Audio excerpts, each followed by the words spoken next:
بسم سلاسي بسم آب وولد ومنفس قدوس أحدو أملاك آمين. سلام እግዚአብሔር አምላክ ምስኩላትኩም ይኹን ስድራ እግዚአብሔር አምላክ ከመይውዕልኩም አነ እግዚአብሔር ይመስገን ክብሪ ይስፋሕ መድኃኔዓለም አበይ ከምታ አነ ጽቦ ዝወዓልኩ ድማ ጽቦ ውዕልኩም ክትኮኑ ናይ ኩሉ ግዜ ተስፋይን ትምኒተይን አሜን። ስንክሳር ዘወርሃ መጋቢት ዕለት ሓደ ባሕቲ ሰላም ባሕቲ ፍቕሪ ባሕቲ ጥዕና ባሕቲ እምነት ባሕቲ ንስሓን ጽድቅን ይግበረልና አሜን። ስንክሳር ድሰምዕ ዘንብብ ፍቕሪ ጎይታ ኣብ ልቡ ይዕንብብ ሓለዋን ጸሎትን ተረዳእነትን ናይ ቅዱሳን ደማ ይረክብ ذكر ጻድቅ ለዓለም የሉ ዝኽሪ ናይ ጻድቅ ንዓለም ይዝነብር ካብ ኩሉ ክፉእ ዘበለ ክትድሕኑ ንቅዱሳን ተማሕፀኑ አሜን። በስመ አብ ወወልድ ወመንፈስ ቅዱስ አሐዱ አምላክ አሜን። በረከት ረድኤት አማላድነት ጣዕሚ ፍቕሪ ናይ ወላዲተ አምላክ ቅድስት ድንግል ማርያም አዴና ምስኩላትና ይኹን አሜን። አባ ሰልዋኖስ መነኮስ ሓደ ሚያዝያ በዛ መዓልቲ እዚኣ ቅዱስ አባ ሰልዋኖስ ዓረፈ።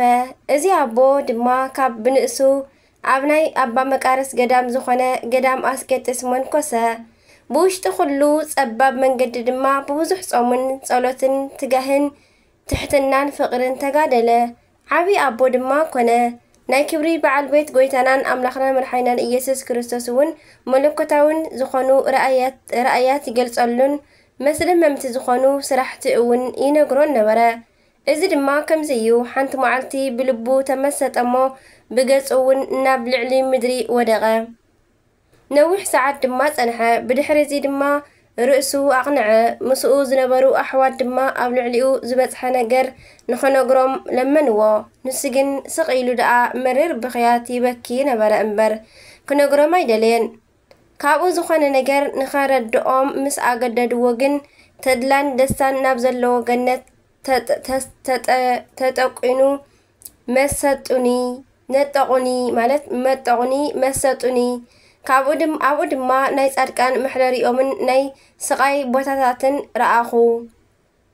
ከምኡውን ንብዙሓት መነኮሳት ናብ ገሃነም ንብዙሓት ምእመናን ድማ ናብ መንግስተ ሰማያት ረኣኽዎም።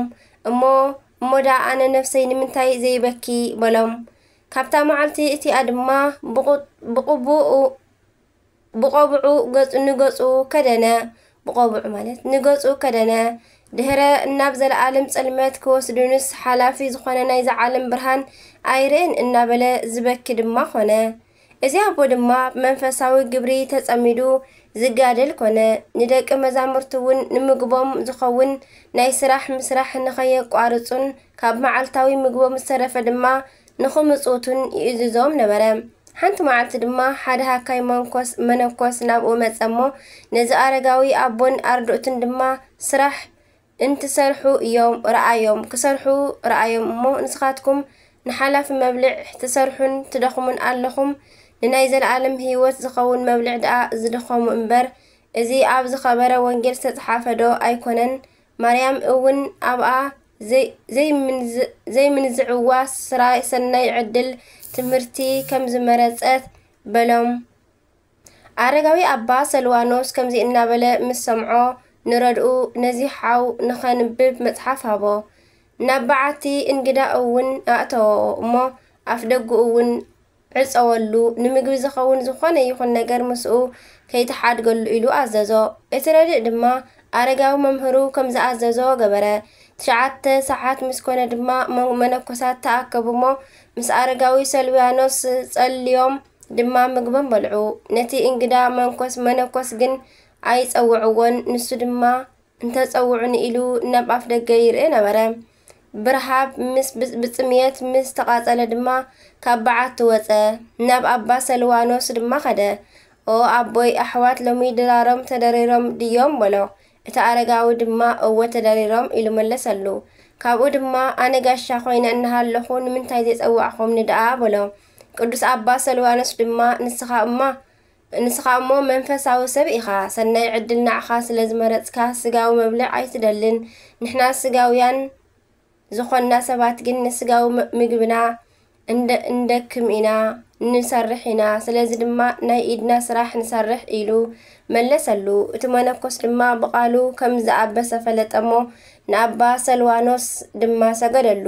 عبي سأيمو يقرب للي دما ولو أبا سلوانوس دما مارتا كاب مريم نلعلي سلسة دالوت سلزخونت مارتا بمسرح كم زدخمت نسرح إلو ملسلو اتمو منكوس دما بتمرت إزي أبو تقسط وترو زسرحن كابو استرفعون ندخاتات زمزوتن دما خونه إزي أبو دما بزعبا منفساو تقارلو بزحات تغميزلوم درساناتن تقساطاتن درسة زمن بسناشم قلنا مسفت دما እግዚአብሔር ጊዜ ዕረፍቱ ነገሮ ናብኡ ዝቀረቡ መነኮሳት ጸውዖም እሞ ካብኣቶም እውን ተባረኸ ኣብ ጊዜ ብጸሎቶም ንኽዝክርዎ ድማ ለመኖም ንሳቶም እውን ኣብ እንዳ እግዚአብሔር ንኽዝክሮም ለመንዎ ንሕድሕዶም ድማ ሰላምታ ተለዋወጥሞ በሰላም ድማ አዕረፈ ጸሎትን በረከቱን ምሳና ተሃሉ ንዘላለም ዓለም አሜን አርኪ ድማ ከምዚ ይብል ሰላም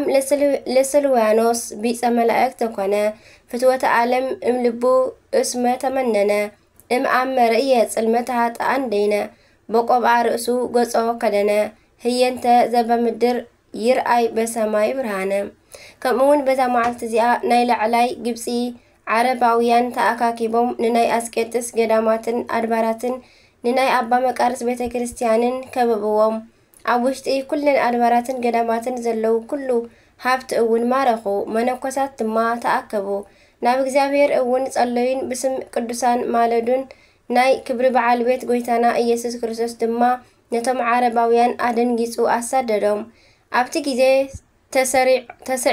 ተሰዒሮም ብዘይካ ናይ ክብሪ በዓል ቤት ጎይታናን አምላኽናን ኢየሱስ ክርስቶስ ሓይሊ ማንም ዘባረሮም ዘይብሎም ሃደሙ ይቅደስ ለዝበሎም ድማ ንጎይታና አመስግንዎ ንዕኡ ድማ ክብርን ምስጋናን ይኹን ንዘላለም ዓለም አሜን ከምኡውን አርኬ ሰላም ለክሙ ለመቃሪዮስ ውሉዱ በበአስማቲክሙ ለለአሃዱ ዘገበርክሙ ጸሎተ እንዘ ትተአለዱ ከመ በድንጋጸ ዓረባውያን ተሰዱ ለቤተ ክርስቲያን ቅድስት ንዋያ ዘሄዱ ይብል ከምኡውን ቅዱስ አሮን ካህን ከምኡን በዛ መዓልቲ እዚኣ ኣብ ናይ ሃገረ እስክንድርያ ግብፃውያን መጽሓፍ ከም ዝተጽሓፈን ሓደ ናይ ላዕላይ ግብፂ ጸሓፊ ከም ዝጸሓፎን ንሙሴ ወዲ እንበረም ሓው ዝኾነ አሮን ካህን መዘከርታ ዕረፍቱ ኾነ ኣብ ኦሪት መጽሓፍ ዝተጽሓፈ ግን እስራኤል ካብ ግብፂ ካብ ዝወጻሉ ኣብ ካልኣይ ወርሒ ሳልሳይ መዓልቲ ዝብል እንትኸውን እዚ ድማ ጉንበት 8 እዩ ዝኸውን እዚ ድማ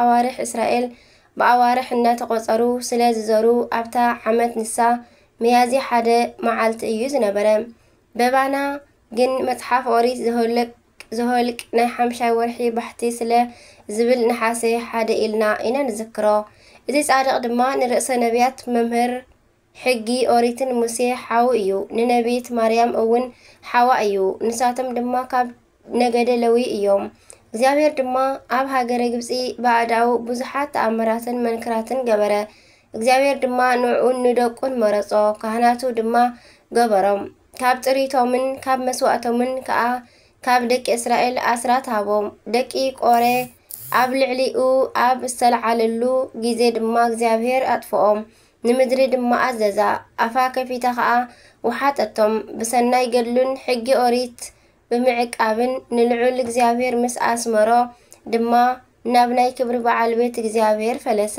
ጸሎትን በረከቱን ምሳና ተሃሉ ንዘላለም ዓለም አሜን አርኬ ድማ ከምዚ ይብል ሰላም ለአሮን ዘአሰርገወ በወርቁ እግዚአብሔር ሊቁ ለዝክረት ትእምርት ይኩን በይነ እበዩ ወጽድቁ ወኃጢአቶሙ ምድር እንዘ አፉሃ ታበቁ ሶበል አሌሁ ተንስኡ ለቆሬ ደቂቁ ይብል ከምኡን በዛ መዓልቲ እዚኣ ቅድስቲ መጥሮንያ አዕረፈት ምስ አበከረዙን ሰማዕት ናይ ዝኾኑ ሰማዕታት ቅዱስ ዮስጦስን ሰበይቱን እውን መዘከርታኦም እዩ በረከቶም ምሳና ትኹን ዘለዓለም ዓለም አሜን ዓመታውን ወርሓውን ተኸቢሮም ዝውዕሉ በረከቶም ይሕደረና አሜን ሚያዝያ ሓደ ዝኽበሩ ዓመታዊ ናይ ቅዱሳን በዓላት ድማ ቅዱስ አሮን ካህን ናይ ሊቀ ነቢያት ሙሴ ሓው ዝኾነ አባ ሰልዋኖስ ጻድቅ ቅዱሳን መነኮሳት ቅድስቲ መጥሮንያ ወርሓዊ በዓላት ድማ ልደታ ለማርያም ድንግል እግዝእትነ ማርያም ቅዱሳን ኢያቄምን ሐናን ወለዳ ቅዱስ ራጉኤል ሊቀ መላእክት ቅዱስ በርተሎሜዎስ ሐዋርያ ቅዱስ ሚልኪ ትሩፈ ምግባር በረከቶም ይሕደረና ካብ ፍቅሪ ቅዱሳን ኣይፍለየና ስንክሳር ድሰምዕ ዘንብብ ፍቅሪ ጎይታ ኣብ ልቡ ይዕንብብ ሓለዋን ጸሎትን ናይ ቅዱሳን ድማ ይረክብ አሜን ወአሜን ወለኩሎም መላእክተ ሰማይ አሜን አቡነ ዘበሰማያት ይትቀደስ ስምከ ትምጻእ መንግሥትከ ወይኩን ፈቃድከ በከመ በሰማይ ከማሁ በምድር ሲሳየነ ዘለለ ዕለትነ ሀበነ ዮም ህድግ ለነ አበሳነ ወጌጋየነ ከመ ንሕነኒ ንህድግ ለዘአበሰለነ ኢታብአነ እግዚኦ ውስተ መንሶት አላትነነ ወባልሃነ ኩሉ ኩይስ መዚአከ ይእቲ መንግሥት ኃይል ወስብሐት ለዓለመ ዓለም አሜን በሰላም ቅዱስ ገብርኤል መልአክ ኦግዝእቴ ማርያም ሰላም ለኪ ድንግል በህሊናኪ ወድንግል በስጋኪ እመ እግዚአብሔር ጽባኦት ሰላም ለኪ ብሩክት አንቲ እምአንስት ወብሩክ ፍሬ ከርሥኪ ተፈሥሒ ፍሥሕት ኦ ማርያም ምልዕተ ጸጋ ምልዕተ ውዳሴ ምልዕተ ሞገስ ምልዕተ ኩሉ እግዚአብሔር ምስሌኪ ሰአሊ ወጸልይ ምህረተ መንቲያን ምህረተ ኩሉ ዓለም ምህረተ ምድር አጋዚት ሀበ ፍቅር ወልድሽ ኢየሱስ ክርስቶስ ከመ ይስረለነ ኃጣውኢነ ተማሂፀነ ነቢኪ ተማኅፀነ በክዳንኪ አሜን አሜን ለይኩን ወስብሐት ለእግዚአብሔር ወለወላዲቱ ድንግል ወለመስቀሉ ክቡር አሜን